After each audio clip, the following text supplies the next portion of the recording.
was progress, there was work, there was money in the community circulated. My grandpa. Work they did. The men also participated in organized sports, hobby clubs, discussion groups, and classes meant to prepare them for getting jobs once they left the camps.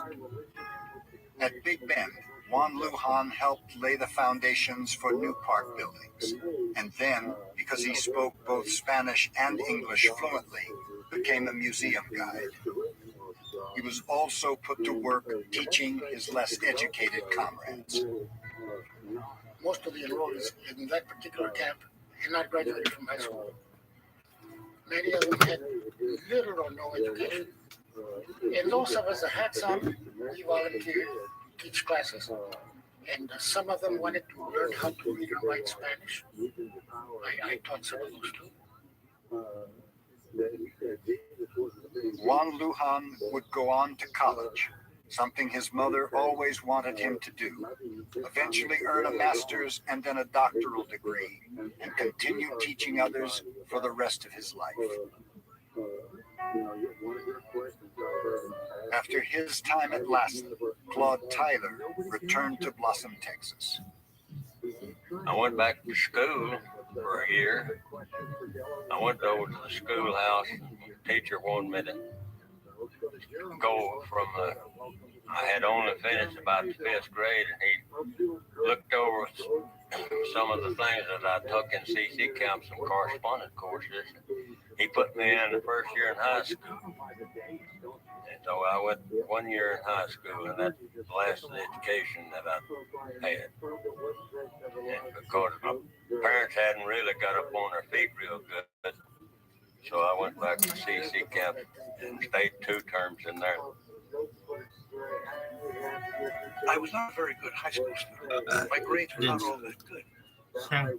And I am convinced to this day that the only reason I was able to matriculate at the New York State College of Forestry was that I convinced the registrar, the dean of admissions, of my experience in the CCC.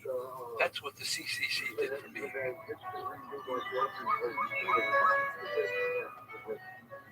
Over the course of the Depression, more than 3 million men would find work at one time or another with the Civilian Conservation Corps. Oh, my grandfather.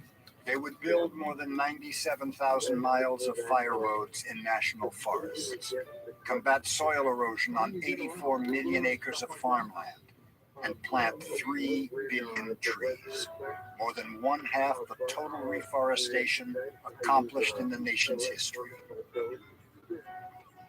During that time, some $218 million would be pumped into projects solely within the national parks, including trails and buildings that remain to this day.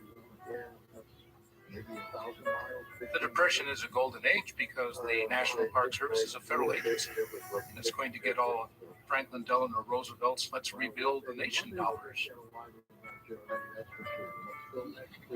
And the budgets of the National Park Service soar as the National Park Service looks at projects that could put people to work. Congress agrees, and Franklin Delano Roosevelt agrees. The National Park Service suddenly finds itself swimming in money relative to what it had in the 1920s.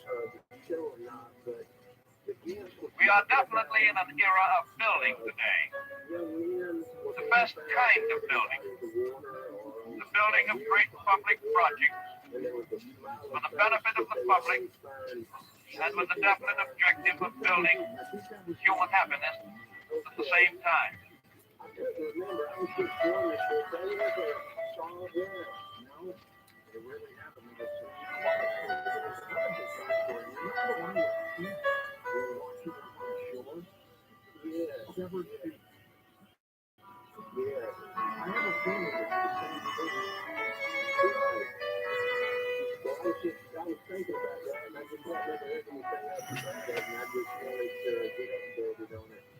Looking back on now, I believe that it helped a lot of families have a better life. And I realize now that it was for the benefit of the economy too. But I believe that a lot of families might not have been able to survive if it hadn't been for that program. And I got to see a lot of the world that I wouldn't have seen before that if I hadn't gone to the CC camp. Mount Lassen was outstanding, all right. Yes, that it was just hot. I don't know whether I call that a favorite memory, but I can remember it. I mean, all the money we're giving them, and if anyone ever knows, nobody mentions the Budapest Accord, the 1989 Budapest Accord.